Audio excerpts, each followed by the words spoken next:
One of the things I always remember is at the Plaza of Nations, every nation that wanted to could have an evening devoted to a cultural event.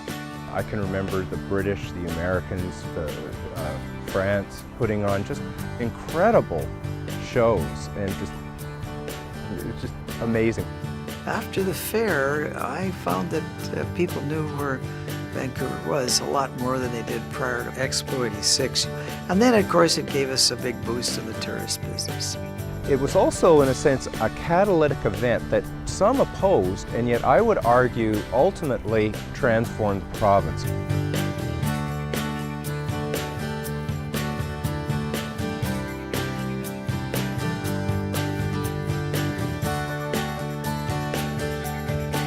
My partner and I used to head down here pretty well daily. We would meet at Expo and have dinner here and go for a walk.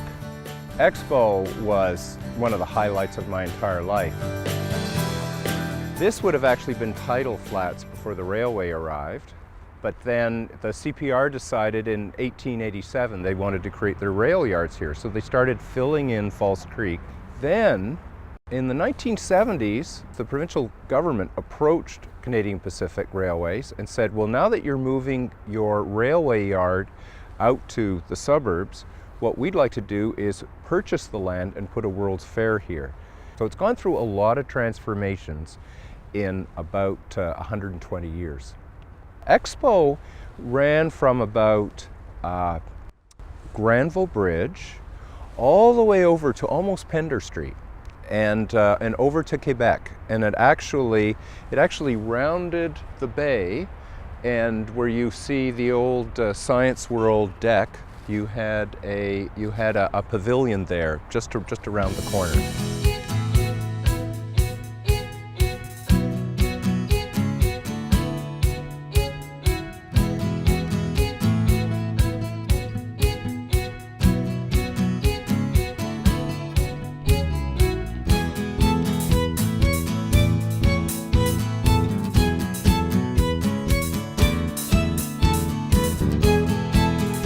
Premier decided to go ahead and put this fair on because we had a recession going on, and we had a very high unemployment rate, and things were not good in the early 80s. So the province stepped in and started an array of initiatives in terms of building infrastructure. Of course, they built SkyTrain, they built the Coquihalla Highway. Because what happened is that Vancouver and British Columbia were a bit of a backwater in a corner of the world that wasn't necessarily high on people's radar. But then there was this international advertising campaign encouraging people to come and visit Vancouver.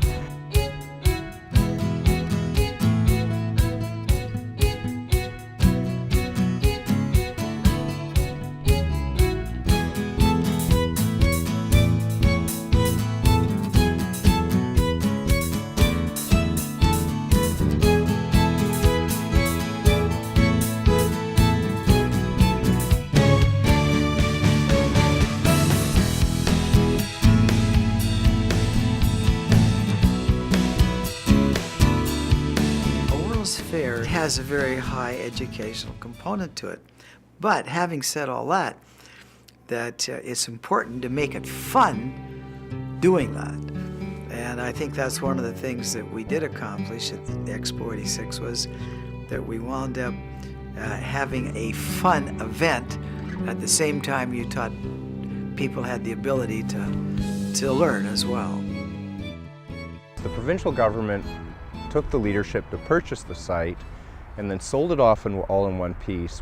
I think it made it much easier for us to get an array of waterfront parks. What we saw was that an increased interest in living downtown. There were also plans being prepared before, during, after Expo for the development of these lands. We began to see high-rises going up in the area between Burrard Street and Homer Street. If anything, the economy began to take off again. We've gone from about 45,000 people living downtown. Now we're closing in on 100,000 people, and that's in a remarkably short period. That's in about 20 years.